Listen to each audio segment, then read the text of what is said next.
Good morning दोस्तों, स्वागत है आपका ज्ञान रथ यूट्यूब चैनल पर। एनसीईआरटी क्लास 6 के अध्याय 6 नए प्रश्न पर विचार। इससे पहले हम अध्याय 5 तक कर चुके हैं। आज का अध्याय है अध्याय 6 नए प्रश्न पर विचार। अनघा निकली सैर पर। अनघा आज पहली बार अपने विद्यालय की ओर से सैर पर जा रही थी।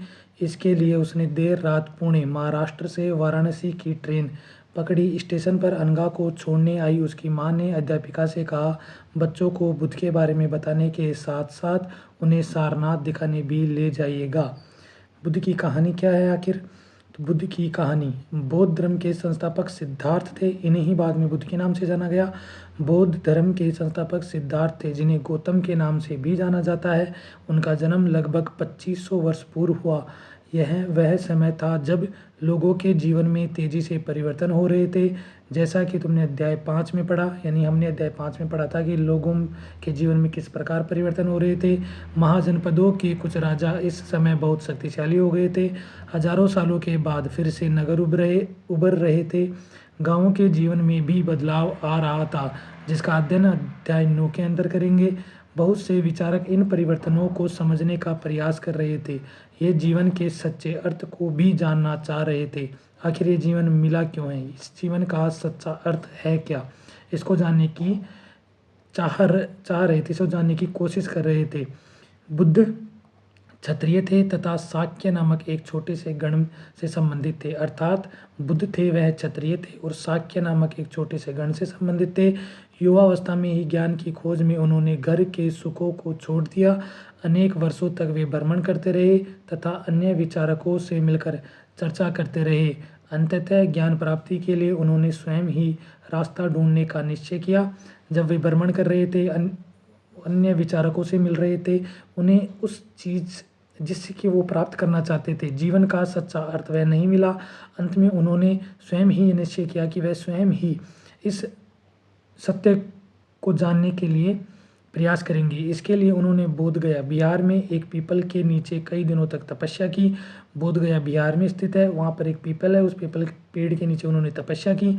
अंततः उन्हें ज्ञान प्राप्त हुआ। इसके बाद से वे बुद्ध के रूप में जाने गए। बुद्ध मतलब उन्हें ज्ञान प्राप्त हो गया, इसलिए उन्हें बुद्ध के रूप में जाना गया। यहाँ से वे वाराणसी के निकट स्थित सारनाथ गए, जहाँ उन्होंने पहली बार उपदेश दिए। अर्थात वे वाराणसी के निकट सारनाथ में गए। सारनाथ वो स्थान है जहाँ पर बुद्ध ने सबसे पहले उपदेश दिए थे ज्ञान प्राप्ति के बाद।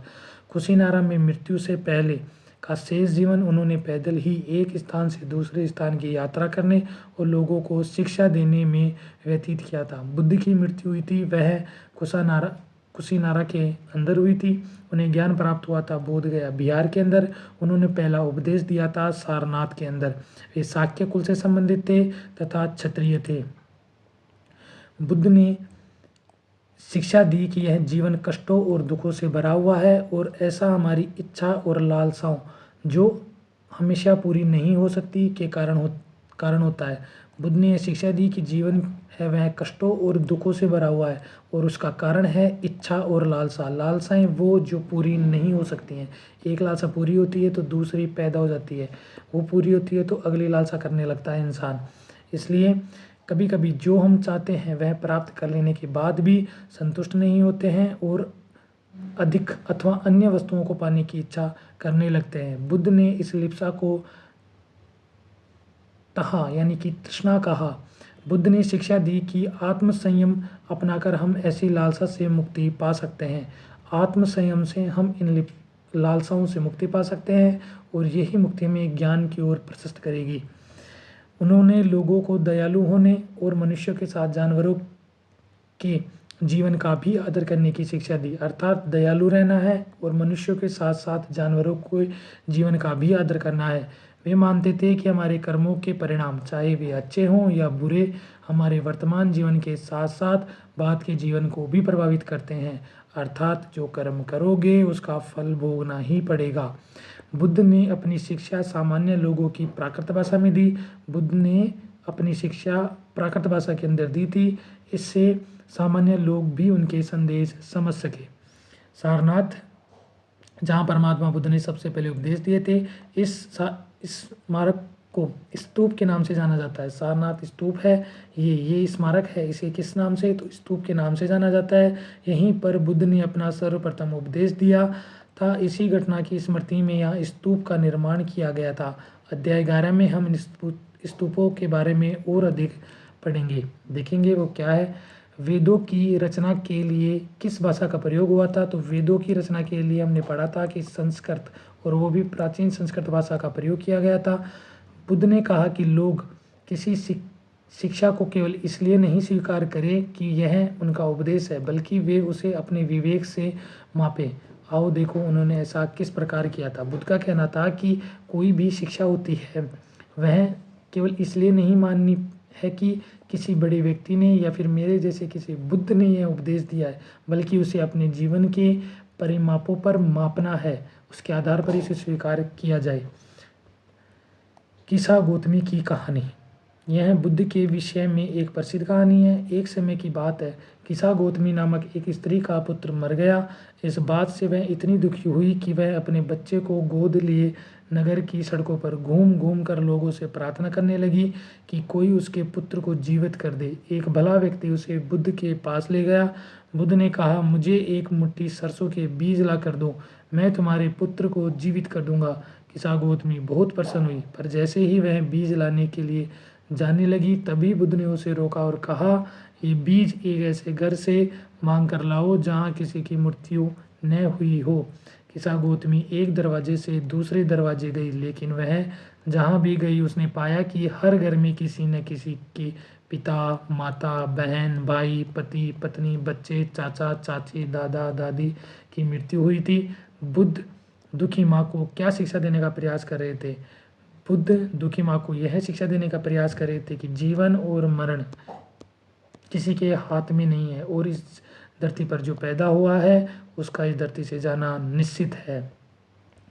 उपनिषद, जिस समय बुद्ध उपदेश दे रहे थे उसी समय या उससे भी थोड़ा पहले दूसरे अन्य चिंतक भी कठिन प्रश्नों का उत्तर ढूंढने का प्रयास कर रहे थे। उनमें से कुछ मृत्यु के बाद के जीवन के बारे में जानना चाहते थे कि मृत्यु के बाद में होता क्या है, जबकि अन्य यज्ञों की उपयोगिता के बारे में जानने को उत्सुक थे। जबकि जो अन्य थे वे यज्ञ होते थे, उनकी उपयोगिता के बारे में जानने को उत्सुक थे।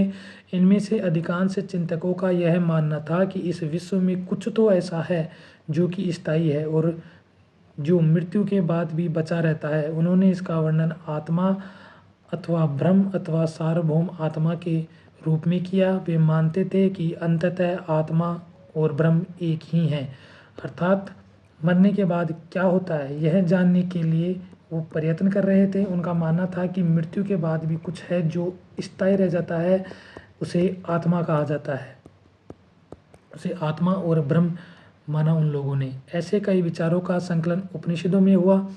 उपनिषद उत्तर वैदिक ग्रंथों का हिस्सा है। वैदिक ग्रंथ कौन से? तो जो वैदिक काल के अंदर रचे गए थे, जिनके अंदर 4 वेद आते हैं, जिनमें ऋग्वेद, अथर्ववेद, यजुर्वेद और ऋग्वेद शामिल थे। उपनिषद का शाब्दिक अर्थ होता है गुरु के समीप। उपनिषद, उप यानी समीप, निषद यानी गुरु के, तो गुरु के समीप बैठना। इन ग्रंथों में अध्यापकों और विद्यार्थियों के बीच बातचीत का संकलन किया गया। प्राय ये विचार सामान्य वार्तालाप के रूप में प्रस्तुत किए गए हैं। ये वार्तालाप देखेंगे आगे किस प्रकार से है। भारतीय दर्शन की 6 पद्धति हैं, जिसे षड दर्शन कहा जाता है, यानी कि भारतीय दर्शन है वो 6 दर्शनों से मिलकर बना है। कौन कौन से हैं? सदियों में भारत द्वारा सत्य की बौद्धिक खोज का प्रतिनिधित्व दर्शन का 6 शाखाओं ने किया है, यानी दर्शन की 6 शाखाएं हैं जो भारत में सत्य की बौद्धिक खोज का प्रतिनिधित्व करते हैं। ये कौन कौन से 6 दर्शन हैं? वैशेषिक, न्याय, सांख्य, योग, पूर्व मीमांसा और वेदांत। इस वेदांत को उत्तर मीमांसा भी कहा जाता है, यानी पूर्व मीमांसा, उत्तर मीमांसा के नाम से जाना जाता है। दर्शन की इन 6 पद्धतियों की स्थापना क्रमशः ऋषि कणाद, गौतम, कपिल, पतंजलि, जैमिनी, व्यास द्वारा की गई मानी जाती है, जो आज भी देश के बौद्धिक चर्चा को दिशा देते हैं। 6 दर्शन हैं और उनके रचयिता भी कितने? 6। जैसे पहला दर्शन है वैशेषिक। वैशेषिक की रचना किसने की? तो वैशेषिक की रचना की थी ऋषि कणाद के द्वारा की गई थी। न्याय दर्शन गौतम के द्वारा दिया गया। सांख्य दर्शन था कपिल मुनि के द्वारा दिया गया। योग दर्शन पतंजलि के द्वारा दिया गया। पूर्व मीमांसा जैमिनी के द्वारा दी गई। और वेदांत जिसे उत्तर मीमांसा कहा जाता है वह व्यास द्वारा दिया गया था। जर्मन मूल के ब्रिटिश भारतविद फ्रेडरिक मैक्समूलर के अनुसार दर्शन की इन 6 शाखाओं का विकास कई पीढ़ियों के दौरान व्यक्तिगत विचारकों के योगदान से हुआ। यद्यपि ये एक दूसरे से भिन्न दिखते हैं तथापि सत्य की इनकी समझ में आधारभूत तालमेल दिखता है। हमने बात की कि जो उपनिषद है, उपनिषदों का जो संकलन है वह बातचीत के रूप में किया गया है। कैसे? तो जैसे बुद्धिमानी भिखारी, यह वार्तालाप छंदोग्य उपनिषद नामक एक प्रसिद्ध उपनिषद की एक कहानी है। उपनिषद कितने हैं? तो 108 उपनिषद हैं, जिनमें से 18 हैं उन्हें मान्यता प्राप्त है, यानी कि वो ऑथेंटिक है। वैसे 108 उपनिषद हैं, उनमें से एक उपनिषद है जिसका नाम है छंदोग्य उपनिषद। उसकी कहानी पर आधारित यह वार्तालाप है। सोनक वह अभिप्रतारिण नामक 2 ऋषि सार्वभौम आत्मा की उपासना करते थे। एक बार जो ही वे भोजन करने के लिए बैठे, एक भिखारी आया और भोजन मांगने लगा। सोनक ने कहा, हम तुम्हें कुछ नहीं दे सकते।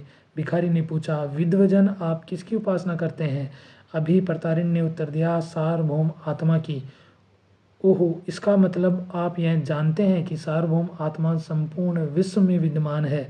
ऋषियों ने कहा, हाँ हाँ, हम यह जानते हैं। भिखारी ने फिर पूछा, अगर यह सार्वभौम आत्मा संपूर्ण विश्व में विद्यमान है तो यह मेरे अंदर भी विद्यमान है। मैं कौन हूँ? मैं इस विश्व का एक भाग ही तो हूँ। तुम सत्य बोलते हो युवा ब्राह्मण, इसलिए हे ऋषियों, मुझे भोजन न देकर आप उस सार्वभौम आत्मा को भोजन देने से मना कर रहे हैं। भिखारी की बात की सच्चाई जानकर ऋषियों ने उसे भोजन दे दिया। भिखारी ने भोजन पाने के लिए ऋषियों को किस तरह मनाया? तो भिखारी ने, जब जो ऋषि सार्वभौम आत्मा को मानते थे, उसी का प्रयोग करके बताया कि मेरे अंदर भी वही सार्वभौम आत्मा है और तुम जिस आत्मा की उपासना कर रहे हो वह मेरे अंदर भी है, इसलिए तुम मुझे भोजन न देकर अपने उस सार्वभौम आत्मा की जिसकी तुम उपासना करते हो उसका अपमान कर रहे हो। इस प्रकार ऋषि ने उसे भोजन दे दिया। इन चर्चाओं में भाग लेने वाले अधिकांशतः पुरुष ब्राह्मण तथा राजा होते थे। कभी कभी गार्गी जैसी स्त्री विचारकों का भी उल्लेख मिलता है। विद्वता के लिए प्रसिद्ध गार्गी राज दरबारों में होने वाले वाद विवादों में भाग लिया करती थी। आज हम देखते हैं कि जो लड़कियां 10th में और 12th के अंदर 75 से अबव बनाती हैं उन्हें गार्गी पुरस्कार दिया जाता है। ये गार्गी पुरस्कार इसी गार्गी के सम्मान में दिया जाता है। निर्धन व्यक्ति इस तरह के वाद विवाद में बहुत कम ही हिस्सा लेते थे। इस तरह का एक प्रसिद्ध अपवाद सत्यकामा जबाल का है, यानी सत्यकाम जबाल था, वह निर्धन था लेकिन वह फिर भी वाद विवाद में हिस्सा लेता था। सत्यकाम जबाल का नाम उसकी दासी माँ के नाम पर पड़ा है। सत्यकाम के मन में सत्य जानने की तीव्र जिज्ञासा उत्पन्न हुई। गौतम नामक एक ब्राह्मण ने उन्हें अपने विद्यार्थी के रूप में स्वीकार किया तथा वह अपने समय के सर्वाधिक प्रसिद्ध विचारकों में से एक बन गए। अर्थात जो सत्यकाम जबाल थे वे सर्वाधिक प्रसिद्ध विचारकों में से एक बन गए। गौतम ऋषि से उन्होंने दीक्षा ग्रहण की थी। सत्यकाम जबाल का नाम उनकी माँ के नाम पर पड़ा है जो कि एक दासी थी।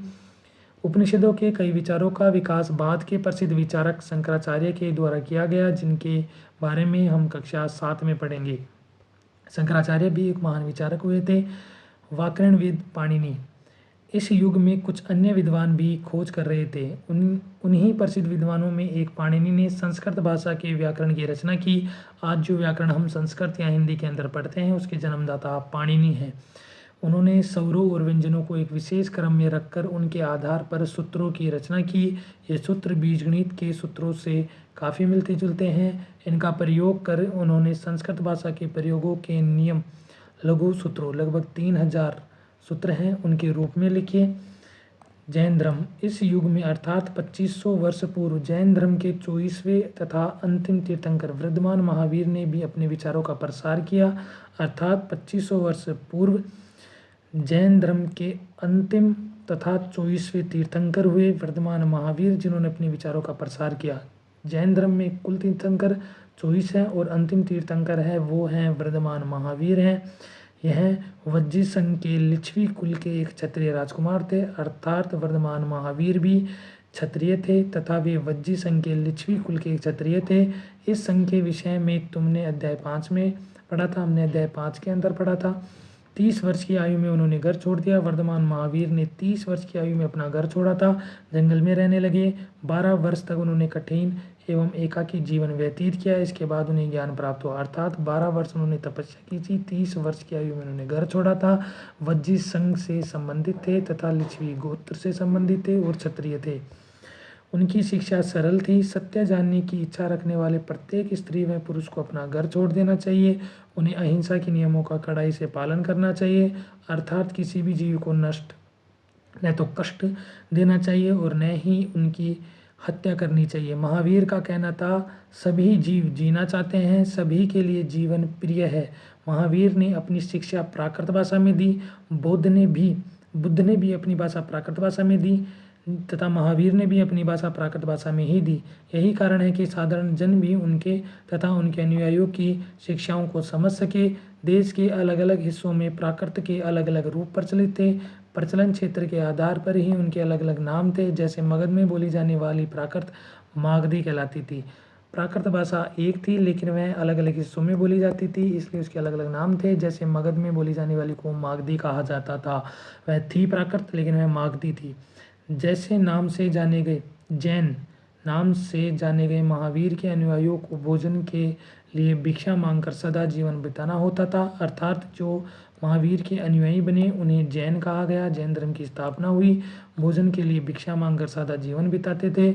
उन्हें पूरी तरह से ईमानदार होना पड़ता था तथा चोरी न करने की उन्हें सख्त हिदायत दी थी। उन्हें ब्रह्मचर्य का पालन करना होता था। पुरुषों को वस्त्रों सहित सब कुछ त्याग देना पड़ता था, अर्थात जो महावीर के अनुयायी होते थे वे भिक्षा मांगकर सादा जीवन बिताते थे, वे ईमानदार रहते थे, चोरी नहीं करते थे, झूठ नहीं बोलते थे तथा सत्य बोलते थे, ब्रह्मचर्य व्रत का पालन करते थे तथा पुरुषों को वस्त्रों से सब कुछ त्याग देना पड़ता था। जैन शब्द जीन शब्द से निकला है जिसका अर्थ होता है विजेता। इसलिए महावीर है वो जीन शब्द का प्रयोग इसलिए होता है क्योंकि उन्होंने इंद्रियों पर विजय प्राप्त की थी। 12 वर्ष तक तपस्या की थी और अपनी इंद्रियों पर विजेता प्राप्त की थी, इसलिए उन्हें जीन कहा गया। अधिकांश व्यक्तियों के लिए ऐसे कड़े नियमों का पालन करना बहुत कठिन था।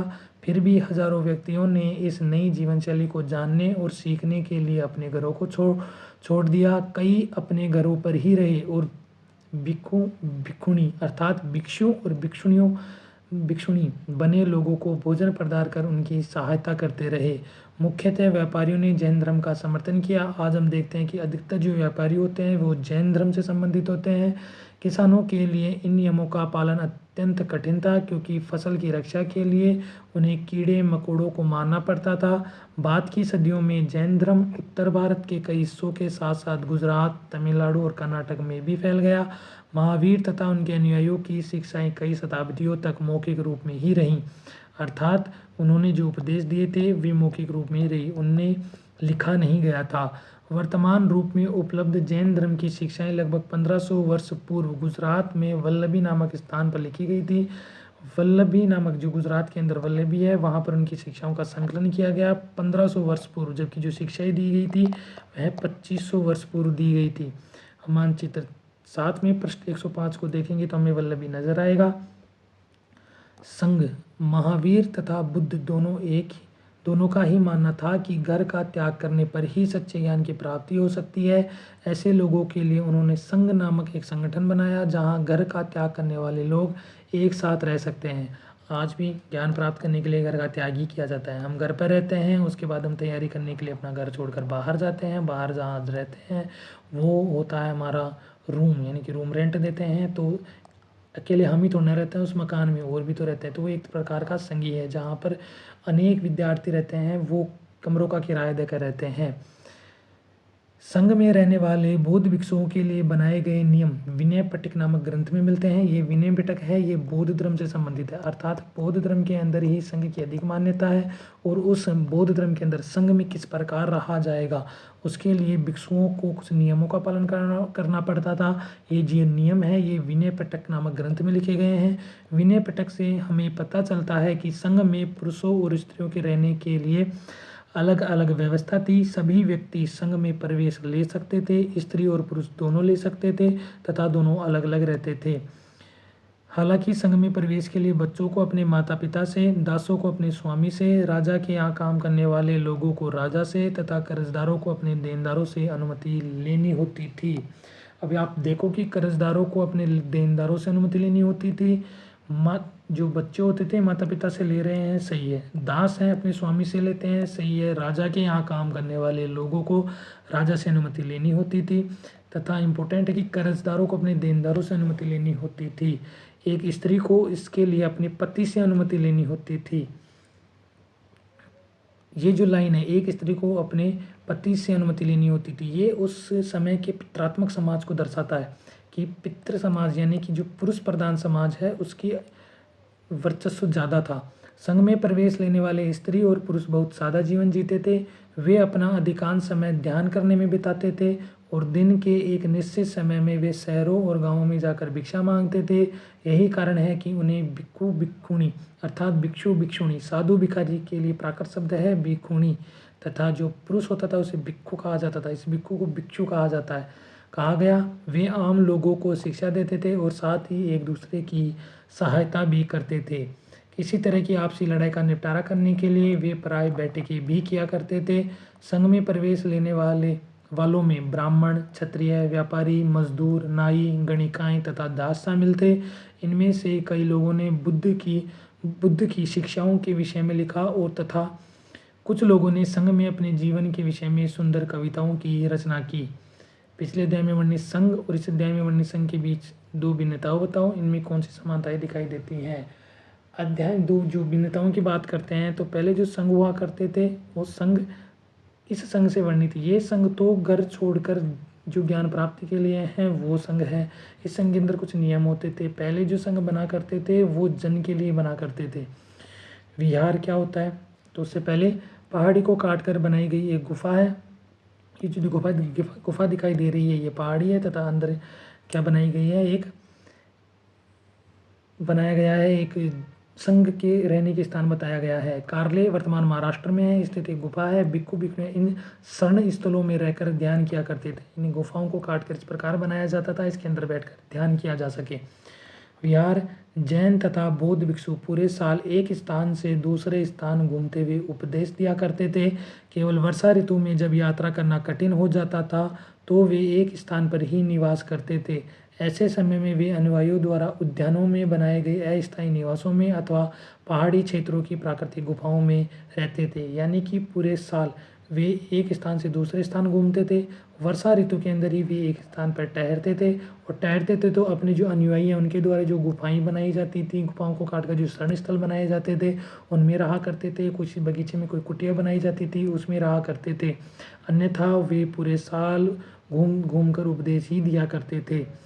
जैसे जैसे समय बीतता गया भिक्षु और भिक्षुणियों ने स्वयं तथा उनके समर्थकों ने अधिक स्थायी शरण स्थलों की आवश्यकता का अनुभव किया। तब कई शरण स्थल बनाए गए जिन्हें विहार कहा गया। एक शरण स्थल होता है जो अस्थायी होता है, लेकिन जो स्थायी शरण स्थल होता है उसे कहा गया विहार, जहाँ पर रहकर वो ध्यान किया करते थे, उपदेश दिया करते थे। आरंभिक विहार लकड़ी के बनाए गए तथा बाद के में इनके निर्माण में ईंटों का प्रयोग होने लगा। पश्चिम भारत में विशेषकर कुछ विहार पहाड़ियों को खोदकर बनाए गए हैं। पश्चिमी बिहार के अंदर बनाए गए हैं, पश्चिमी भारत के अंदर बनाए गए हैं, अर्थात हम देखेंगे महाराष्ट्र के अंदर, मध्य प्रदेश में आदि जगहों पर। एक बौद्ध ग्रंथ से ज्ञात होता है, क्या ज्ञात होता है, जिस तरह महासागरों में मिलने पर नदियों की अलग अलग पहचान समाप्त हो जाती है, ठीक उसी तरह बुद्ध के अनुयायी जब भिक्षुओं की श्रेणी में प्रवेश करते हैं तो वे अपना वर्ण, श्रेणी और परिवार सब त्याग देते हैं। वे किस वर्ण से आते हैं, किस श्रेणी से आते हैं, चाहे वो ब्राह्मण हैं, क्षत्रिय हैं या फिर वैश्य हैं या शूद्र हैं, अपना वर्ण, अपनी श्रेणी, वे व्यापारी हैं, कृषक हैं, अपना परिवार सब त्याग देते हैं। सब एक ही छत के नीचे आ जाते हैं। पराये किसी धनी व्यापारी, राजा अथवा भूस्वामी द्वारा दान में दी गई भूमि पर विहार का निर्माण होता था। स्थानीय व्यक्ति भिक्षु भिक्षुणियों के लिए भोजन, वस्त्र, दवाइयाँ लेकर आते थे, जिसके बदले ये भिक्षु और भिक्षुणी लोगों को शिक्षा देते थे। आने वाली शताब्दियों में बौद्ध धर्म उपमहाद्वीप के विभिन्न हिस्सों के साथ साथ बाहरी क्षेत्रों में फैल गया। इसके बारे में अध्याय 9 में और अधिक पढ़ेंगे। आश्रम व्यवस्था। जैन तथा बौद्ध धर्म जिस समय लोकप्रिय हो रहे थे, लगभग उसी समय ब्राह्मणों ने आश्रम व्यवस्था का विकास किया था। आश्रम व्यवस्था का विकास भी 2500 ईसा पूर्व ही हुआ। यहाँ आश्रम शब्द का तात्पर्य लोगों द्वारा रहने तथा ध्यान करने के लिए प्रयोग में आने वाले स्थान से नहीं है, बल्कि इसका तात्पर्य जीवन के एक चरण से है। अर्थात ब्राह्मणों द्वारा आश्रम शब्द का प्रयोग वहाँ पर रहने के लिए नहीं किया जाता था। जीवन को 4 अवस्थाओं में बांटा गया और उन 4 अवस्थाओं को जो किया गया उन्हें आश्रम कहा गया। ये आश्रम की 4 अवस्थाएं थीं, जिनमें ब्रह्मचर्य, गृहस्थ, वानप्रस्थ और संन्यास नामक 4 आश्रमों की व्यवस्था की गई। ब्रह्मचर्य के अंतर्गत ब्राह्मण, क्षत्रिय, वैश्य से अपेक्षा की जाती थी कि इस चरण के दौरान वे सादा जीवन बिताकर वेदों का अध्ययन करें। गृहस्थ आश्रम के अंतर्गत उन्हें विवाह करे गृहस्थ के रूप में रहना होता था। वानप्रस्थ के अंतर्गत उन्हें जंगल में रहकर साधना करनी होती थी। अंततः उन्हें सब कुछ त्याग कर सन्यासी बन जाना होता था। इस आश्रम जो व्यवस्था थी, इसके अंतर्गत मानव जीवन को 100 साल का माना गया और उसे 4 भागों में विभाजित किया गया। प्रथम 25 वर्ष जो होते थे वे संन्यास के लिए, ब्रह्मचर्य के लिए होते थे। उनमें केवल अध्ययन किया जाता था, पढ़ाई होती थी। अगले जो 25 साल अर्थात 25 से 50 साल होते थे, उन्हें कहा गया कि ये वानप्रस्थ जीवन है। उन्हें कहा गया कि यह ग्रस्त जीवन है और ग्रस्त जीवन के अंतर्गत उन्हें ग्रस्त रहना होता था। 50 से लेकर 75 तो जो होता था वह वानप्रस्थ होता था, जंगल में रहकर साधना करनी होती थी। तथा जो 75 से ऊपर यानी कि 100 साल तक होता था उसे संन्यास कहा गया कि अब सन्यासी जीवन व्यतीत करो। आश्रम व्यवस्था ने लोगों को अपने जीवन का कुछ हिस्सा ध्यान में लगाने पर बल दिया। प्राय स्त्रियों को वेद पढ़ने की अनुमति नहीं थी और उन्हें अपने पतियों द्वारा पालन किए जाने वाले आश्रमों को ही अनुसरण करना होता था। संघ के जीवन से आश्रमों की व्यवस्था किस प्रकार भिन्न थी? तो संघ के अंदर तो सभी लोग शामिल हो सकते थे, स्त्री भी पुरुष भी, जबकि आश्रम व्यवस्था सिर्फ किसके लिए बनाई गई थी? पुरुषों के लिए बनाई गई थी और महिला को उसके अनुसार ही अनुसरण करना होता था। यहाँ किन वर्णों का उल्लेख हुआ है? तो यहाँ पर शूद्रों का कोई उल्लेख नहीं है, अर्थात शूद्र होते थे वह इन आश्रमों का पालन नहीं करते थे। ब्राह्मण करते थे, क्षत्रिय करते थे, वैश्य करते थे। क्या सभी 4 वर्णों में आश्रम व्यवस्था अपनाने की अनुमति थी? ऊपर दिए गए उल्लेख के अनुसार सभी वर्णों में आश्रम व्यवस्था अपनाने की अनुमति नहीं थी, केवल शूद्रों को मना किया गया था, अन्य सभी वर्ण कर सकते थे। जब भारत में इतनी घटनाएं घटित हो रही थी तो पूरे अन्य विश्व में किसी स्थान पर इस समय क्या घटित हो रहा था? एटलस में ईरान को ढूंढो। वर्तमान में ईरान के अंदर युद्ध चल रहा है, जिन्हें खाड़ी देश भी कहा जाता है, उनमें ईरान है, तेल का आयात करता है। जरतुस्त्र एक ईरानी पैगंबर थे। उनकी शिक्षाओं का संकलन जंदे अवस्था नामक ग्रंथ में मिलता है। जंदे अवस्था की भाषा तथा इसमें वर्णित रीति रिवाज वेदों की भाषा और रीति रिवाजों से काफ़ी मिलते जुलते हैं। जरतुस्त्र की मूल शिक्षा का सूत्र है सद्विचार, सद्वचन, सद्कार्य। हे ईश्वर, बल, सत्य प्रदानता एवं सद्विचार प्रदान कीजिए, जिनके जरिए हम शांति बना सके। 1000 से अधिक वर्षों तक जरतुस्त्रवाद ईरान का एक प्रमुख धर्म रहा। बाद में कुछ जरतुस्त्रवादी ईरान से आकर गुजरात और महाराष्ट्र के तटीय नगरों में बस गए। वे लोग आज के पारसियों के पूर्वज हैं, अर्थात इस धर्म को मानने वाले कौन थे? पारसी थे। उपयोगी शब्द हैं तृष्णा। तृष्णा क्या होती है? तो चाह, अभिलाप्सा, अभिलिप्सा, लालसा होती है, जिसके तहत हमें दुख का सामना करना पड़ता है। प्राकृतिक भाषा थी जिसमें बुद्ध और जैन के द्वारा उपदेश दिए गए। आत्मा क्या है? तो मृत्यु के बाद कुछ शेष रह जाता है, उसे आत्मा या ब्रह्म कहा गया।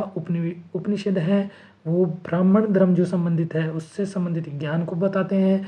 जैन एक धर्म है महावीर स्वामी द्वारा प्रारंभ किया गया, जिन्होंने कहा था कि अहिंसा परमो धर्मा है। इसी को अपनाते हुए भिक्षु बनकर ही ज्ञान प्राप्त की जा सकती है और भिक्षु के रहने के स्थान को संघ कहा जाता है। विद्यान करते उसे विहार कहा जाता है। ब्राह्मण धर्म में इन्हीं सब के लिए आश्रम व्यवस्था को लागू किया गया। कुछ महत्वपूर्ण तिथियां हैं। उपनिषदों के विचारक जैन, महावीर तथा बुद्ध लगभग 2500 वर्ष पूर्व थे। दोनों एक दूसरे के समकालीन थे। जैन ग्रंथों का लेखन 1500 वर्ष पूर्व हुआ था। हालांकि ये उपदेश 2500 वर्ष पूर्व दिए गए, लेकिन इनका जो लेखन हुआ था 1500 वर्ष पूर्व दिए गए। गुजरात के अंदर जो वल्लभी नामक स्थान है, वहाँ पर इनका लेखन कार्य प्रारंभ हुआ था। आगे हम देखेंगे कि जैन और बौद्ध धर्म के अंदर जो विचारक होते थे उनकी बैठकें होती थी, उन्हें संगोष्ठी कहा जाता था। आज के लिए धन्यवाद, कल फिर मिलते हैं। गुड मॉर्निंग दोस्तों, स्वागत है आपका ज्ञान रथ यूट्यूब चैनल पर। एनसीईआरटी क्लास 6 के अध्याय 6 नए प्रश्न पर विचार। इससे पहले हम अध्याय 5 तक कर चुके हैं। आज का अध्याय है अध्याय 6 नए प्रश्न पर विचार। अनघा निकली सैर पर। अनघा आज पहली बार अपने विद्यालय की ओर से सैर पर जा रही थी। इसके लिए उसने देर रात पुणे महाराष्ट्र से वाराणसी की ट्रेन पकड़ी। स्टेशन पर अनघा को छोड़ने आई उसकी मां ने अध्यापिका से कहा, बच्चों को बुद्ध के बारे में बताने के साथ साथ उन्हें सारनाथ दिखाने भी ले जाइएगा। बुद्ध की कहानी क्या है आखिर? तो बुद्ध की कहानी, बौद्ध धर्म के संस्थापक सिद्धार्थ थे। इन्हें ही बाद में बुद्ध के नाम से जाना गया। बौद्ध धर्म के संस्थापक सिद्धार्थ थे, जिन्हें गौतम के नाम से भी जाना जाता है। उनका जन्म लगभग 2500 वर्ष पूर्व हुआ। यह वह समय था जब लोगों के जीवन में तेजी से परिवर्तन हो रहे थे। जैसा कि तुमने अध्याय 5 में पढ़ा, यानी हमने अध्याय 5 में पढ़ा था कि लोगों के जीवन में किस प्रकार परिवर्तन हो रहे थे। महाजनपदों के कुछ राजा इस समय बहुत शक्तिशाली हो गए थे। हजारों सालों के बाद फिर से नगर उभर रहे थे। गाँवों के जीवन में भी बदलाव आ रहा था, जिसका अध्ययन अध्याय 9 के अंदर करेंगे। बहुत से विचारक इन परिवर्तनों को समझने का प्रयास कर रहे थे। ये जीवन के सच्चे अर्थ को भी जानना चाह रहे थे। आखिर ये जीवन मिला क्यों है? इस जीवन का सच्चा अर्थ है क्या? इसको जानने की चाह रहे थे, इसको जानने की कोशिश कर रहे थे। बुद्ध क्षत्रिय थे तथा शाक्य नामक एक छोटे से गण से संबंधित थे। अर्थात बुद्ध थे वह क्षत्रिय थे और शाक्य नामक एक छोटे से गण से संबंधित थे।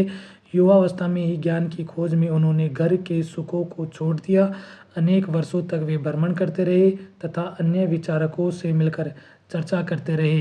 अंततः ज्ञान प्राप्ति के लिए उन्होंने स्वयं ही रास्ता ढूंढने का निश्चय किया। जब वे भ्रमण कर रहे थे, अन्य विचारकों से मिल रहे थे, उन्हें उस चीज़ जिससे कि वो प्राप्त करना चाहते थे, जीवन का सच्चा अर्थ, वह नहीं मिला। अंत में उन्होंने स्वयं ही निश्चय किया कि वह स्वयं ही इस सत्य को जानने के लिए प्रयास करेंगे। इसके लिए उन्होंने बोध गया बिहार में एक पीपल के नीचे कई दिनों तक तपस्या की। बोध गया बिहार में स्थित है, वहाँ पर एक पीपल है, उस पीपल पेड़ के नीचे उन्होंने तपस्या की। अंततः उन्हें ज्ञान प्राप्त हुआ। इसके बाद से वे बुद्ध के रूप में जाने गए। बुद्ध मतलब उन्हें ज्ञान प्राप्त हो गया, इसलिए उन्हें बुद्ध के रूप में जाना गया। यहाँ से वे वाराणसी के निकट स्थित सारनाथ गए, जहाँ उन्होंने पहली बार उपदेश दिए। अर्थात वे वाराणसी के निकट सारनाथ में गए। सारनाथ वो स्थान है जहाँ पर बुद्ध ने सबसे पहले उपदेश दिए थे ज्ञान प्राप्ति के बाद। कुशीनारा में मृत्यु से पहले का शेष जीवन उन्होंने पैदल ही एक स्थान से दूसरे स्थान की यात्रा करने और लोगों को शिक्षा देने में व्यतीत किया था। बुद्ध की मृत्यु हुई थी वह कुशीनारा के अंदर हुई थी। उन्हें ज्ञान प्राप्त हुआ था बोध गया बिहार के अंदर। उन्होंने पहला उपदेश दिया था सारनाथ के अंदर। वे शाक्य कुल से संबंधित थे तथा क्षत्रिय थे। बुद्ध ने शिक्षा दी कि यह जीवन कष्टों और दुखों से भरा हुआ है और ऐसा हमारी इच्छा और लालसाओं जो हमेशा पूरी नहीं हो सकती के कारण होता है। बुद्ध ने यह शिक्षा दी कि जीवन है वह कष्टों और दुखों से भरा हुआ है और उसका कारण है इच्छा और लालसा। लालसाएं वो जो पूरी नहीं हो सकती हैं। एक लालसा पूरी होती है तो दूसरी पैदा हो जाती है, वो पूरी होती है तो अगली लालसा करने लगता है इंसान। इसलिए कभी कभी जो हम चाहते हैं वह प्राप्त कर लेने के बाद भी संतुष्ट नहीं होते हैं और अधिक अथवा अन्य वस्तुओं को पाने की इच्छा करने लगते हैं। बुद्ध ने इस लिप्सा को तहा यानी कि तृष्णा कहा। बुद्ध ने शिक्षा दी कि आत्म संयम अपनाकर हम ऐसी लालसा से मुक्ति पा सकते हैं। आत्म संयम से हम इन लालसाओं से मुक्ति पा सकते हैं और यही मुक्ति में ज्ञान की ओर प्रशस्त करेगी। उन्होंने लोगों को दयालु होने और मनुष्यों के साथ जानवरों के जीवन का भी आदर करने की शिक्षा दी। अर्थात दयालु रहना है और मनुष्यों के साथ साथ जानवरों के जीवन का भी आदर करना है। वे मानते थे कि हमारे कर्मों के परिणाम, चाहे वे अच्छे हों या बुरे, हमारे वर्तमान जीवन के साथ साथ बाद के जीवन को भी प्रभावित करते हैं। अर्थात जो कर्म करोगे उसका फल भोगना ही पड़ेगा। बुद्ध ने अपनी शिक्षा सामान्य लोगों की प्राकृत भाषा में दी। बुद्ध ने अपनी शिक्षा प्राकृत भाषा के अंदर दी थी। इससे सामान्य लोग भी उनके संदेश समझ सके। सारनाथ, जहाँ परमात्मा बुद्ध ने सबसे पहले उपदेश दिए थे, इस स्मारक को स्तूप के नाम से जाना जाता है। सारनाथ स्तूप है, ये स्मारक है, इसे किस नाम से? तो स्तूप के नाम से जाना जाता है। यहीं पर बुद्ध ने अपना सर्वप्रथम उपदेश दिया था। इसी घटना की स्मृति में यहाँ स्तूप का निर्माण किया गया था। अध्याय 11 में हम इन स्तूपों के बारे में और अधिक पढ़ेंगे, देखेंगे वो क्या है। वेदों की रचना के लिए किस भाषा का प्रयोग हुआ था? तो वेदों की रचना के लिए हमने पढ़ा था कि संस्कृत, और वो भी प्राचीन संस्कृत भाषा का प्रयोग किया गया था। बुद्ध ने कहा कि लोग किसी शिक्षा को केवल इसलिए नहीं स्वीकार करें कि यह उनका उपदेश है, बल्कि वे उसे अपने विवेक से मापें। आओ देखो उन्होंने ऐसा किस प्रकार किया था। बुद्ध का कहना था कि कोई भी शिक्षा होती है वह केवल इसलिए नहीं माननी है कि किसी बड़े व्यक्ति ने या फिर मेरे जैसे किसी बुद्ध ने यह उपदेश दिया है, बल्कि उसे अपने जीवन के परिमापों पर मापना है, उसके आधार पर इसे स्वीकार किया जाए। किसा गौतमी की कहानी, यह बुद्ध के विषय में एक प्रसिद्ध कहानी है। एक समय की बात है, किसा गौतमी नामक एक स्त्री का पुत्र मर गया। इस बात से वह इतनी दुखी हुई कि वह अपने बच्चे को गोद लिए नगर की सड़कों पर घूम घूम कर लोगों से प्रार्थना करने लगी कि कोई उसके पुत्र को जीवित कर दे। एक भला व्यक्ति उसे बुद्ध के पास ले गया। बुद्ध ने कहा, मुझे एक मुट्ठी सरसों के बीज ला कर दो, मैं तुम्हारे पुत्र को जीवित कर दूंगा। किसा गौतमी बहुत प्रसन्न हुई, पर जैसे ही वह बीज लाने के लिए जाने लगी, तभी बुद्ध ने उसे रोका और कहा, ये बीज एक ऐसे घर से मांग कर लाओ जहाँ किसी की मृत्यु न हुई हो। किसा गौतमी एक दरवाजे से दूसरे दरवाजे गई, लेकिन वह जहाँ भी गई उसने पाया कि हर घर में किसी न किसी के पिता, माता, बहन, भाई, पति, पत्नी, बच्चे, चाचा, चाची, दादा, दादी की मृत्यु हुई थी। बुद्ध दुखी माँ को क्या शिक्षा देने का प्रयास कर रहे थे? बुद्ध दुखी माँ को यह शिक्षा देने का प्रयास कर रहे थे कि जीवन और मरण किसी के हाथ में नहीं है, और इस धरती पर जो पैदा हुआ है उसका इस धरती से जाना निश्चित है। उपनिषद, जिस समय बुद्ध उपदेश दे रहे थे उसी समय या उससे भी थोड़ा पहले दूसरे अन्य चिंतक भी कठिन प्रश्नों का उत्तर ढूंढने का प्रयास कर रहे थे। उनमें से कुछ मृत्यु के बाद के जीवन के बारे में जानना चाहते थे कि मृत्यु के बाद में होता क्या है, जबकि अन्य यज्ञों की उपयोगिता के बारे में जानने को उत्सुक थे। जबकि जो अन्य थे वे यज्ञ होते थे, उनकी उपयोगिता के बारे में जानने को उत्सुक थे। इनमें से अधिकांश चिंतकों का यह मानना था कि इस विश्व में कुछ तो ऐसा है जो कि स्थायी है और जो मृत्यु के बाद भी बचा रहता है। उन्होंने इसका वर्णन आत्मा अथवा ब्रह्म अथवा सार्वभौम आत्मा के रूप में किया। वे मानते थे कि अंततः आत्मा और ब्रह्म एक ही हैं, अर्थात मरने के बाद क्या होता है यह जानने के लिए वो प्रयत्न कर रहे थे। उनका मानना था कि मृत्यु के बाद भी कुछ है जो स्थायी रह जाता है, उसे आत्मा कहा जाता है। उसे आत्मा और ब्रह्म माना उन लोगों ने। ऐसे कई विचारों का संकलन उपनिषदों में हुआ। उपनिषद उत्तर वैदिक ग्रंथों का हिस्सा है। वैदिक ग्रंथ कौन से? तो जो वैदिक काल के अंदर रचे गए थे, जिनके अंदर 4 वेद आते हैं, जिनमें ऋग्वेद, अथर्ववेद, यजुर्वेद और ऋग्वेद शामिल थे। उपनिषद का शाब्दिक अर्थ होता है गुरु के समीप। उपनिषद, उप यानी समीप, निषद यानी गुरु के, तो गुरु के समीप बैठना। इन ग्रंथों में अध्यापकों और विद्यार्थियों के बीच बातचीत का संकलन किया गया। प्राय ये विचार सामान्य वार्तालाप के रूप में प्रस्तुत किए गए हैं। ये वार्तालाप देखेंगे आगे किस प्रकार से है।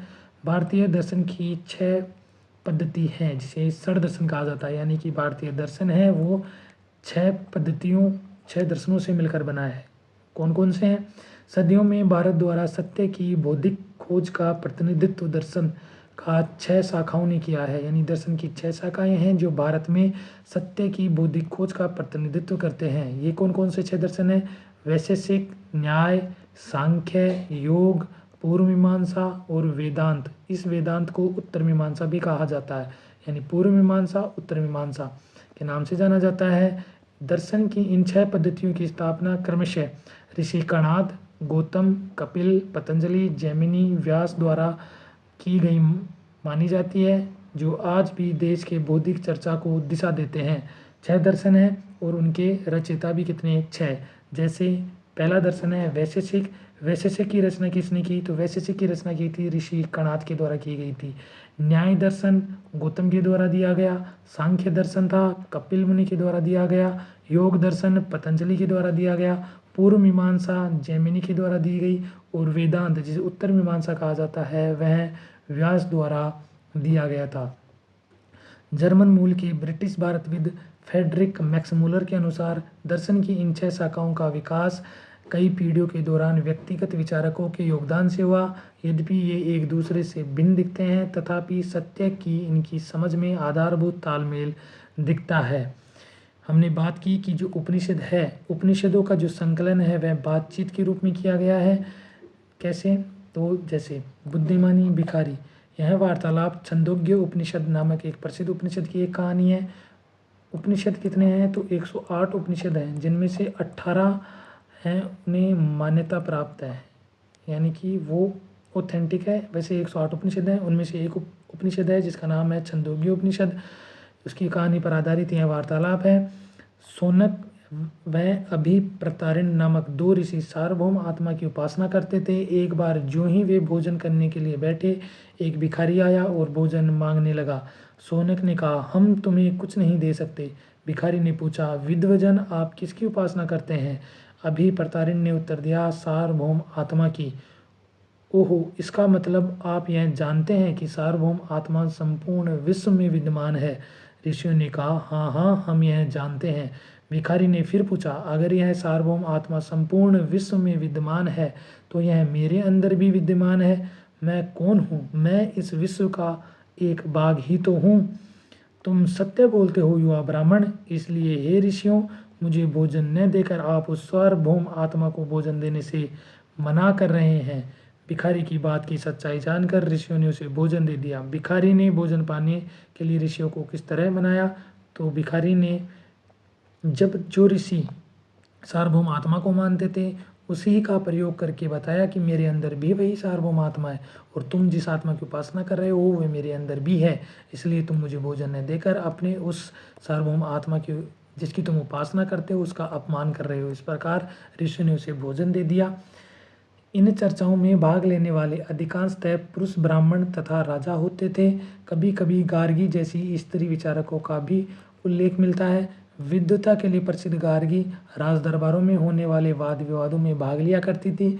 आज हम देखते हैं कि जो लड़कियां 10th में और 12th के अंदर 75 से अबव बनाती हैं उन्हें गार्गी पुरस्कार दिया जाता है। ये गार्गी पुरस्कार इसी गार्गी के सम्मान में दिया जाता है। निर्धन व्यक्ति इस तरह के वाद विवाद में बहुत कम ही हिस्सा लेते थे।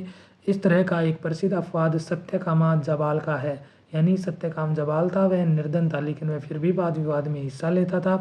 सत्यकाम जबाल का नाम उसकी दासी माँ के नाम पर पड़ा है। सत्यकाम के मन में सत्य जानने की तीव्र जिज्ञासा उत्पन्न हुई। गौतम नामक एक ब्राह्मण ने उन्हें अपने विद्यार्थी के रूप में स्वीकार किया तथा वह अपने समय के सर्वाधिक प्रसिद्ध विचारकों में से एक बन गए। अर्थात जो सत्यकाम जबाल थे वे सर्वाधिक प्रसिद्ध विचारकों में से एक बन गए। गौतम ऋषि से उन्होंने दीक्षा ग्रहण की थी। सत्यकाम जबाल का नाम उनकी माँ के नाम पर पड़ा है जो कि एक दासी थी। उपनिषदों के कई विचारों का विकास बाद के प्रसिद्ध विचारक शंकराचार्य के द्वारा किया गया, जिनके बारे में हम कक्षा 7 में पढ़ेंगे। शंकराचार्य भी एक महान विचारक हुए थे। व्याकरणविद पाणिनि, इस युग में कुछ अन्य विद्वान भी खोज कर रहे थे। उन्हीं प्रसिद्ध विद्वानों में एक पाणिनि ने संस्कृत भाषा के व्याकरण की रचना की। आज जो व्याकरण हम संस्कृत या हिंदी के अंदर पढ़ते हैं उसके जन्मदाता पाणिनि हैं। उन्होंने स्वरों और व्यंजनों को एक विशेष क्रम में रखकर उनके आधार पर सूत्रों की रचना की। ये सूत्र बीजगणित के सूत्रों से काफ़ी मिलते जुलते हैं। इनका प्रयोग कर उन्होंने संस्कृत भाषा के प्रयोगों के नियम लघु सूत्रों, लगभग 3000 सूत्र हैं, उनके रूप में लिखे। जैन धर्म, इस युग में अर्थात 2500 वर्ष पूर्व जैन धर्म के 24वें तथा अंतिम तीर्थंकर वर्धमान महावीर ने भी अपने विचारों का प्रसार किया। अर्थात 2500 वर्ष पूर्व जैन धर्म के अंतिम तथा 24वें तीर्थंकर हुए वर्धमान महावीर, जिन्होंने अपने विचारों का प्रसार किया। जैन धर्म में कुल तीर्थंकर 24 हैं और अंतिम तीर्थंकर है वो हैं वर्धमान महावीर हैं। यह वज्जी संघ के लिच्छवी कुल के एक क्षत्रिय राजकुमार थे। अर्थात वर्धमान महावीर भी क्षत्रिय थे तथा वे वज्जी संघ के लिच्छवी कुल के क्षत्रिय थे। इस संघ के विषय में तुमने अध्याय 5 में पढ़ा था, हमने अध्याय 5 के अंदर पढ़ा था। 30 वर्ष की आयु में उन्होंने घर छोड़ दिया। वर्धमान महावीर ने 30 वर्ष की आयु में अपना घर छोड़ा था, जंगल में रहने लगे। 12 वर्ष तक उन्होंने कठिन एवं एकाकी जीवन व्यतीत किया। इसके बाद उन्हें ज्ञान प्राप्त हुआ, अर्थात 12 वर्ष उन्होंने तपस्या की थी। 30 वर्ष की आयु में उन्होंने घर छोड़ा था, वज्जी संघ से संबंधित थे तथा लिच्छवी गोत्र से संबंधित थे और क्षत्रिय थे। उनकी शिक्षा सरल थी। सत्य जानने की इच्छा रखने वाले प्रत्येक स्त्री व पुरुष को अपना घर छोड़ देना चाहिए। उन्हें अहिंसा के नियमों का कड़ाई से पालन करना चाहिए, अर्थात किसी भी जीव को नष्ट न तो कष्ट देना चाहिए और न ही उनकी हत्या करनी चाहिए। महावीर का कहना था, सभी जीव जीना चाहते हैं, सभी के लिए जीवन प्रिय है। महावीर ने अपनी शिक्षा प्राकृत भाषा में दी। बुद्ध ने भी अपनी भाषा प्राकृत भाषा में दी तथा महावीर ने भी अपनी भाषा प्राकृत भाषा में ही दी। यही कारण है कि साधारण जन भी उनके तथा उनके अनुयायियों की शिक्षाओं को समझ सके। देश के अलग अलग हिस्सों में प्राकृत के अलग अलग रूप प्रचलित थे। प्रचलन क्षेत्र के आधार पर ही उनके अलग अलग नाम थे। जैसे मगध में बोली जाने वाली प्राकृत मागधी कहलाती थी। प्राकृत भाषा एक थी लेकिन वह अलग अलग हिस्सों में बोली जाती थी, इसलिए उसके अलग अलग नाम थे। जैसे मगध में बोली जाने वाली को मागधी कहा जाता था, वह थी प्राकृत लेकिन वह मागधी थी। जैसे नाम से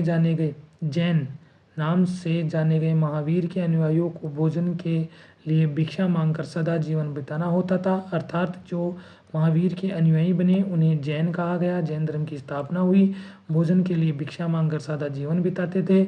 उन्हें पूरी तरह से ईमानदार होना पड़ता था तथा चोरी न करने की उन्हें सख्त हिदायत दी थी। उन्हें ब्रह्मचर्य का पालन करना होता था। पुरुषों को वस्त्रों सहित सब कुछ त्याग देना पड़ता था, अर्थात जो महावीर के अनुयायी होते थे वे भिक्षा मांगकर सादा जीवन बिताते थे, वे ईमानदार रहते थे, चोरी नहीं करते थे, झूठ नहीं बोलते थे तथा सत्य बोलते थे, ब्रह्मचर्य व्रत का पालन करते थे तथा पुरुषों को वस्त्रों से सब कुछ त्याग देना पड़ता था।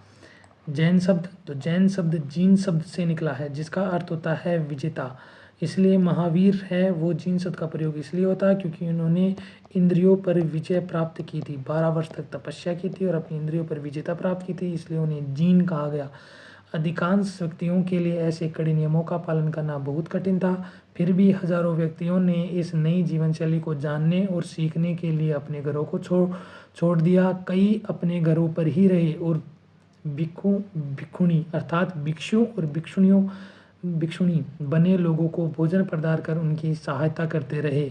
मुख्यतः व्यापारियों ने जैन धर्म का समर्थन किया। आज हम देखते हैं कि अधिकतर जो व्यापारी होते हैं वो जैन धर्म से संबंधित होते हैं। किसानों के लिए इन नियमों का पालन अत्यंत कठिन था क्योंकि फसल की रक्षा के लिए उन्हें कीड़े मकोड़ों को मारना पड़ता था। बाद की सदियों में जैन धर्म उत्तर भारत के कई हिस्सों के साथ साथ गुजरात, तमिलनाडु और कर्नाटक में भी फैल गया। महावीर तथा उनके अनुयायियों की शिक्षाएं कई शताब्दियों तक मौखिक रूप में ही रहीं, अर्थात उन्होंने जो उपदेश दिए थे वे मौखिक रूप में ही रही, उनने लिखा नहीं गया था। वर्तमान रूप में उपलब्ध जैन धर्म की शिक्षाएं लगभग 1500 वर्ष पूर्व गुजरात में वल्लभी नामक स्थान पर लिखी गई थी। वल्लभी नामक जो गुजरात के अंदर वल्लभी है वहाँ पर उनकी शिक्षाओं का संकलन किया गया 1500 वर्ष पूर्व, जबकि जो शिक्षाएं दी गई थी वह 2500 वर्ष पूर्व दी गई थी। हम मानचित्र 7 में पृष्ठ 105 को देखेंगे तो हमें वल्लभी नजर आएगा। संघ महावीर तथा बुद्ध दोनों का ही मानना था कि घर का त्याग करने पर ही सच्चे ज्ञान की प्राप्ति हो सकती है। ऐसे लोगों के लिए उन्होंने संघ नामक एक संगठन बनाया जहां घर का त्याग करने वाले लोग एक साथ रह सकते हैं। आज भी ज्ञान प्राप्त करने के लिए घर का त्याग ही किया जाता है। हम घर पर रहते हैं, उसके बाद हम तैयारी करने के लिए अपना घर छोड़कर बाहर जाते हैं। बाहर जहाँ रहते हैं वो होता है हमारा रूम, यानी कि रूम रेंट देते हैं। तो अकेले हम ही तो न रहते हैं उस मकान में, और भी तो रहते हैं। तो वो एक प्रकार का संघी है जहाँ पर अनेक विद्यार्थी रहते हैं, वो कमरों का किराया देकर रहते हैं। संघ में रहने वाले बौद्ध भिक्षुओं के लिए बनाए गए नियम विनय पिटक नामक ग्रंथ में मिलते हैं। ये विनय पिटक है, ये बौद्ध धर्म से संबंधित है, अर्थात बौद्ध धर्म के अंदर ही संघ की अधिक मान्यता है और उस बौद्ध धर्म के अंदर संघ में किस प्रकार रहा जाएगा उसके लिए भिक्षुओं को कुछ नियमों का पालन करना पड़ता था। ये जो नियम है ये विनय पिटक नामक ग्रंथ में लिखे गए हैं। विनय पिटक से हमें पता चलता है कि संघ में पुरुषों और स्त्रियों के रहने के लिए अलग अलग व्यवस्था थी। सभी व्यक्ति संघ में प्रवेश ले सकते थे, स्त्री और पुरुष दोनों ले सकते थे तथा दोनों अलग अलग रहते थे। हालांकि संघ में प्रवेश के लिए बच्चों को अपने माता पिता से, दासों को अपने स्वामी से, राजा के यहाँ काम करने वाले लोगों को राजा से तथा कर्जदारों को अपने देनदारों से अनुमति लेनी होती थी। अभी आप देखो कि कर्जदारों को अपने देनदारों से अनुमति लेनी होती थी। जो बच्चे होते थे माता पिता से ले रहे हैं, सही है। दास हैं अपने स्वामी से लेते हैं, सही है। राजा के यहाँ काम करने वाले लोगों को राजा से अनुमति लेनी होती थी। तथा इम्पोर्टेंट है कि कर्जदारों को अपने देनदारों से अनुमति लेनी होती थी। एक स्त्री को इसके लिए अपने पति से अनुमति लेनी होती थी। ये जो लाइन है, एक स्त्री को अपने पति से अनुमति लेनी होती थी, ये उस समय के पितृत्मक समाज को दर्शाता है कि पितृ समाज यानी कि जो पुरुष प्रधान समाज है उसकी वर्चस्व ज़्यादा था। संघ में प्रवेश लेने वाले स्त्री और पुरुष बहुत सादा जीवन जीते थे। वे अपना अधिकांश समय ध्यान करने में बिताते थे और दिन के एक निश्चित समय में वे शहरों और गांवों में जाकर भिक्षा मांगते थे। यही कारण है कि उन्हें भिक्खु भिक्षुणी अर्थात भिक्षु भिक्षुणी, साधु भिखारी के लिए प्राकृत शब्द है भिक्षुणी, तथा जो पुरुष होता था उसे भिक्खु कहा जाता था। इस भिक्खु को भिक्षु कहा जाता है। कहा गया वे आम लोगों को शिक्षा देते थे और साथ ही एक दूसरे की सहायता भी करते थे। किसी तरह की आपसी लड़ाई का निपटारा करने के लिए वे पराय बैठकें भी किया करते थे। संघ में प्रवेश लेने वालों में ब्राह्मण, क्षत्रिय, व्यापारी, मजदूर, नाई, गणिकाएं तथा दास शामिल थे। इनमें से कई लोगों ने बुद्ध की शिक्षाओं के विषय में लिखा और तथा कुछ लोगों ने संघ में अपने जीवन के विषय में सुंदर कविताओं की रचना की। पिछले अध्याय में वर्णित संघ और इस अध्याय में वर्णित संघ के बीच दो भिन्नताओं बताओ, इनमें कौन सी समानताएं दिखाई देती हैं। अध्याय 2 जो भिन्नताओं की बात करते हैं, तो पहले जो संघ हुआ करते थे वो संघ इस संघ से वर्णित। ये संघ तो घर छोड़कर जो ज्ञान प्राप्ति के लिए हैं वो संघ है। इस संघ के अंदर कुछ नियम होते थे। पहले जो संघ बना करते थे वो जन के लिए बना करते थे। विहार क्या होता है, तो उससे पहले पहाड़ी को काट कर बनाई गई एक गुफा है।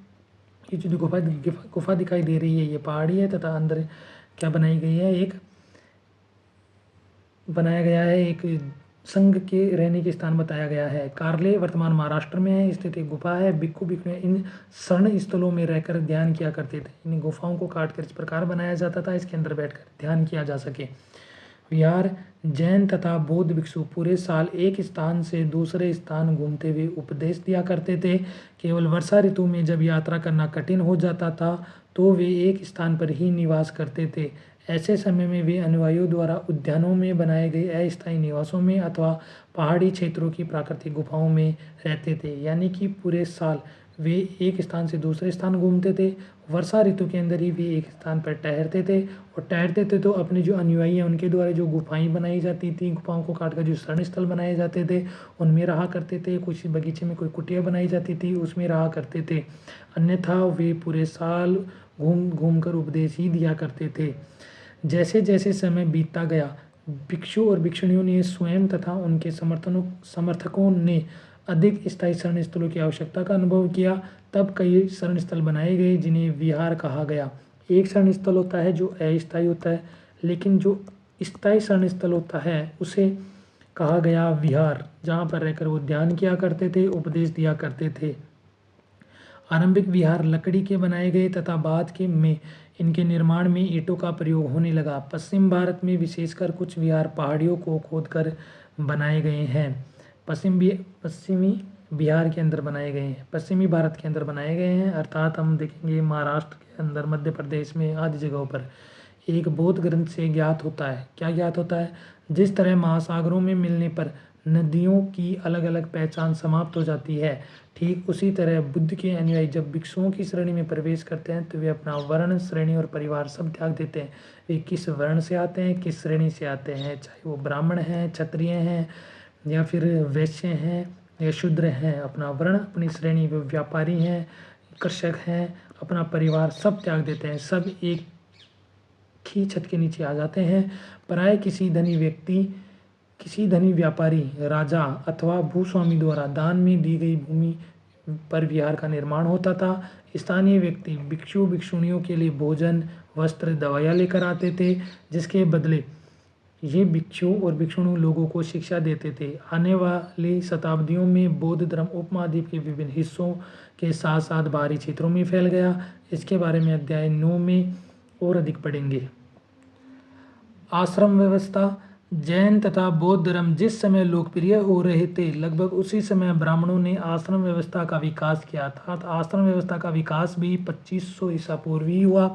यहाँ आश्रम शब्द का तात्पर्य लोगों द्वारा रहने तथा ध्यान करने के लिए प्रयोग में आने वाले स्थान से नहीं है, बल्कि इसका तात्पर्य जीवन के एक चरण से है। अर्थात ब्राह्मणों द्वारा आश्रम शब्द का प्रयोग वहाँ पर रहने के लिए नहीं किया जाता था। जीवन को 4 अवस्थाओं में बांटा गया और उन 4 अवस्थाओं को जो किया गया उन्हें आश्रम कहा गया। ये आश्रम की 4 अवस्थाएं थीं, जिनमें ब्रह्मचर्य, गृहस्थ, वानप्रस्थ और संन्यास नामक 4 आश्रमों की व्यवस्था की गई। ब्रह्मचर्य के अंतर्गत ब्राह्मण, क्षत्रिय, वैश्य से अपेक्षा की जाती थी कि इस चरण के दौरान वे सादा जीवन बिताकर वेदों का अध्ययन करें। गृहस्थ आश्रम के अंतर्गत उन्हें विवाह करे गृहस्थ के रूप में रहना होता था। वानप्रस्थ के अंतर्गत उन्हें जंगल में रहकर साधना करनी होती थी। अंततः उन्हें सब कुछ त्याग कर सन्यासी बन जाना होता था। इस आश्रम जो व्यवस्था थी, इसके अंतर्गत मानव जीवन को 100 साल का माना गया और उसे 4 भागों में विभाजित किया गया। प्रथम 25 वर्ष जो होते थे वे संन्यास के लिए, ब्रह्मचर्य के लिए होते थे। उनमें केवल अध्ययन किया जाता था, पढ़ाई होती थी। अगले जो 25 साल अर्थात 25 से 50 साल होते थे, उन्हें कहा गया कि ये वानप्रस्थ जीवन है। उन्हें कहा गया कि यह गृहस्थ जीवन है और गृहस्थ जीवन के अंतर्गत उन्हें गृहस्थ रहना होता था। 50 से लेकर 75 तो जो होता था वह वानप्रस्थ होता था, जंगल में रहकर साधना करनी होती थी। तथा जो 75 से ऊपर यानी कि 100 साल तक होता था उसे संन्यास कहा गया कि अब सन्यासी जीवन व्यतीत करो। आश्रम व्यवस्था ने लोगों को अपने जीवन का कुछ हिस्सा ध्यान में लगाने पर बल दिया। प्राय स्त्रियों को वेद पढ़ने की अनुमति नहीं थी और उन्हें अपने पतियों द्वारा पालन किए जाने वाले आश्रमों को ही अनुसरण करना होता था। संघ के जीवन से आश्रमों की व्यवस्था किस प्रकार भिन्न थी? तो संघ के अंदर तो सभी लोग शामिल हो सकते थे, स्त्री भी पुरुष भी, जबकि आश्रम व्यवस्था सिर्फ किसके लिए बनाई गई थी? पुरुषों के लिए बनाई गई थी और महिला को उसके अनुसार ही अनुसरण करना होता था। यहाँ किन वर्णों का उल्लेख हुआ है? तो यहाँ पर शूद्रों का कोई उल्लेख नहीं है, अर्थात शूद्र होते थे वह इन आश्रमों का पालन नहीं करते थे। ब्राह्मण करते थे, क्षत्रिय करते थे, वैश्य करते थे। क्या सभी 4 वर्णों में आश्रम व्यवस्था अपनाने की अनुमति थी? ऊपर दिए गए उल्लेख के अनुसार सभी वर्णों में आश्रम व्यवस्था अपनाने की अनुमति नहीं थी, केवल शूद्रों को मना किया गया था, अन्य सभी वर्ण कर सकते थे। जब भारत में इतनी घटनाएं घटित हो रही थी तो पूरे अन्य विश्व में किसी स्थान पर इस समय क्या घटित हो रहा था? एटलस में ईरान को ढूंढो। वर्तमान में ईरान के अंदर युद्ध चल रहा है, जिन्हें खाड़ी देश भी कहा जाता है, उनमें ईरान है, तेल का आयात करता है। जरतुस्त्र एक ईरानी पैगंबर थे। उनकी शिक्षाओं का संकलन ज़ंदे अवस्था नामक ग्रंथ में मिलता है। ज़ंदे अवस्था की भाषा तथा इसमें वर्णित रीति रिवाज वेदों की भाषा और रीति रिवाजों से काफ़ी मिलते जुलते हैं। जरतुस्त्र की मूल शिक्षा का सूत्र है सद्विचार, सद्वचन, सद्कार्य। हे ईश्वर, बल, सत्य प्रधानता एवं सद्विचार प्रदान कीजिए, जिनके जरिए हम शांति बना सके। 1000 से अधिक वर्षों तक जरतुस्त्रवाद ईरान का एक प्रमुख धर्म रहा। बाद में कुछ जरतुस्त्रवादी ईरान से आकर गुजरात और महाराष्ट्र के तटीय नगरों में बस गए। वे लोग आज के पारसियों के पूर्वज हैं, अर्थात इस धर्म को मानने वाले कौन थे? पारसी थे। उपयोगी शब्द हैं तृष्णा।